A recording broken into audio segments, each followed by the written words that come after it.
তুমি একটাবার ভেবে দেখো, আপন মা বাপ পর্যন্ত তুমি 365 দিনে খোদার 1 বছর কোনোদিন ফজরের নামাজ পড়লা না, অথচ তোমার মা বাপ জীবিত ঘরে আছে, ওরাও তোমারে কোনোদিন ডাকলো না।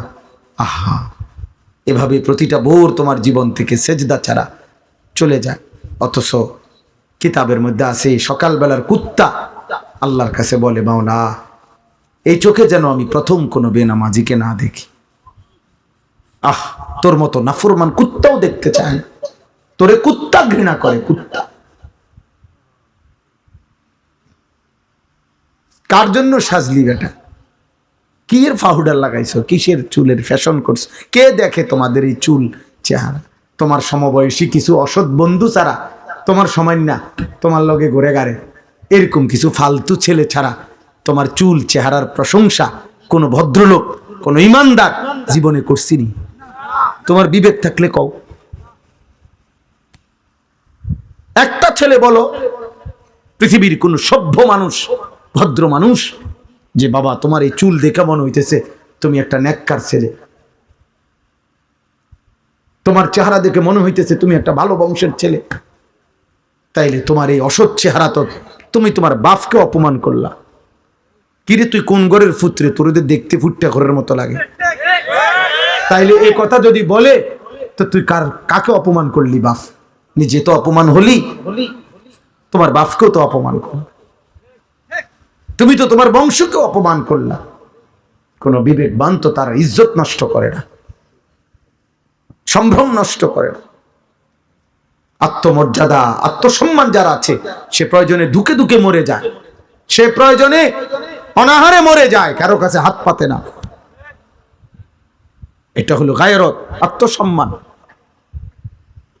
আত্মসম্মান, আত্মমর্যাদা, গায়রত। এটা মানুষের শ্রেষ্ঠ সম্পদ, এটা আত্মসম্মান, আত্মমর্যাদা। এটা অহংকার না।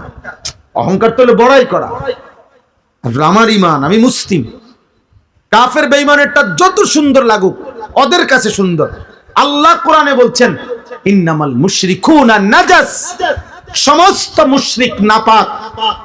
অতএব বেটা, মুশরিকের চুল চেহারা, মুশরিকের লেবাস পোশাক, মুশরিকের আচরণ উচ্চারণ, মুশরিকের খাদ্য খাবার স্টাইল সব নাপাক, সব নাপাক, সব নাপাক।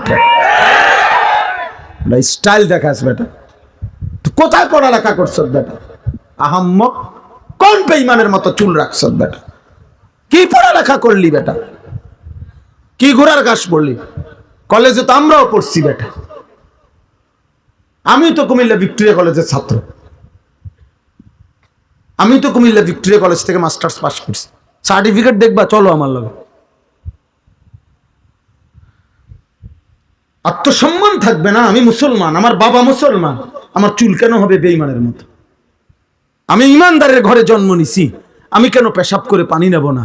তুমি কুকুর, তুমি হাইওয়ান, তুমি জানোয়ার, তুমি কা পেশাব করে পানি নাও না? তুমি কোনোদিন কুত্তা দেখো না? তুমি দেখো না কুত্তা পেশাব করে পানি নেয় না? তুমি দেখো না কুত্তা কোনোদিন টয়লেট পেপার ব্যবহার করে না? তোমার মধ্যে এতটুকু বিবেক থাকবে তো, কিন্তু আমি কিতা, আত্মসম্মান তো থাকবে, আত্মপরিচয় তো থাকবে। এজন্য ইমানদার মরে যায় প্রয়োজনে, ইজ্জত নোয়ায় না। এই 1450 বছরের ভিতরে হাজার হাজার কোটি কোটি ইমানদার পৃথিবীতে বহুবার জালেমের সামনে জীবন দিছে, রক্ত দিছে, শাহাদাতের খুন পান করছে, কিন্তু ইজ্জত দেয় না, সম্মান দেয় না, ইসলামকে বেইজ্জতি হতে দেয় না, বেইজ্জতি হতে দেয় না।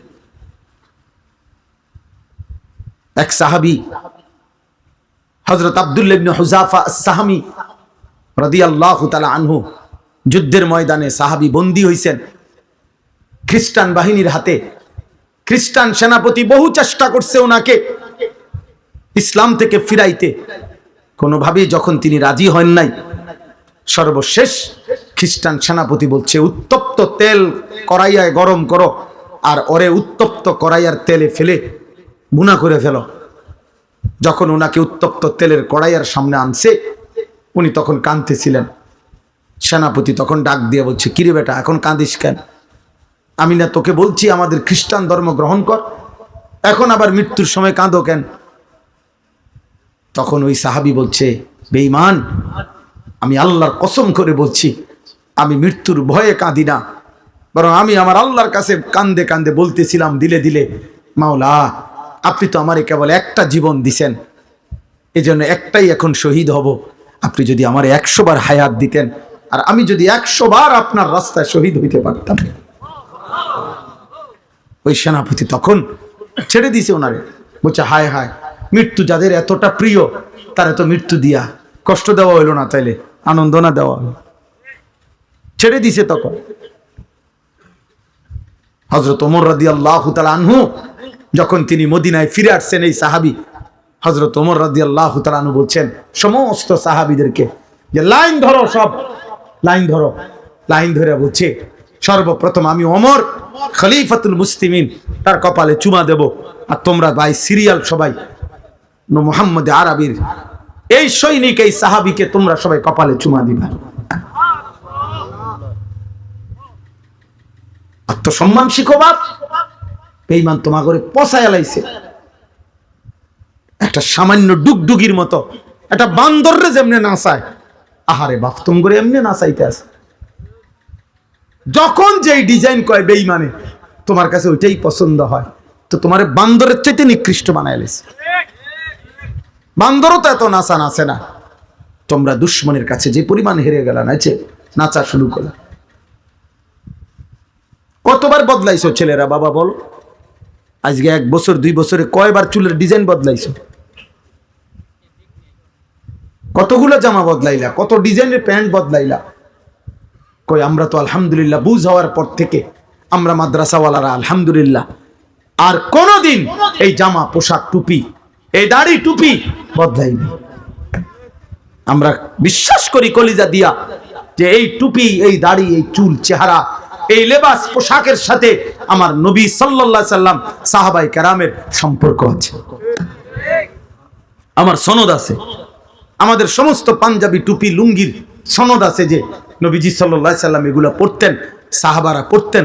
তোমার চুলের সনদ কও, তোমার সিবা প্যান্ট কে পরছে পৃথিবীতে প্রথম? তুমি কও, হ্যাঁ কও, তুমি কও না আব্বা। বলে আমার এই ডিজাইনের চুল সর্বপ্রথম পৃথিবীতে যিনি রাখছেন তিনি হলেন এমন বড় দার্শনিক পণ্ডিত, এত বড় মহামানব যে যিনি আটলান্টিক মহাসাগর জায়গার থেকে সরাই লেছে। কথা কও, একটা গুণ বলো বেটা, অপদার্থ কোথাকার। জন্মেরও তো ঠিক নাই ওইগুলার। যাদের চুল কাটিং নিছো তাদের অসংখ্য ব্যক্তিত্ব জন্মেরও ঠিক নাই, বংশেরও তো ঠিক নাই, কোন জাত ফাত তো নাই বেটা। এত কাপুরুষালী কেন বেটা? তোমাদের কারণে হেরে গেলাম আমরা বেটা। মুসলমানের কিশোর নওজোয়ান, মুসলমানের যুবক, তোমাদের কারণে হেরে যাচ্ছি আমরা। 1 কোটি নয়, 92 থেকে 97 লাখ মাত্র, মাত্র 1 কোটি না, 1 কোটি বেঈমান। তাদের সকলেও এতগুলো 1 কোটি মানুষ, আর আমরা 250 কোটি ইমানদার। আমরা কেন হেরে গেলাম বারবার? আমাদের পূর্বপুরুষরা তো আমাদেরকে লজ্জা দিবে।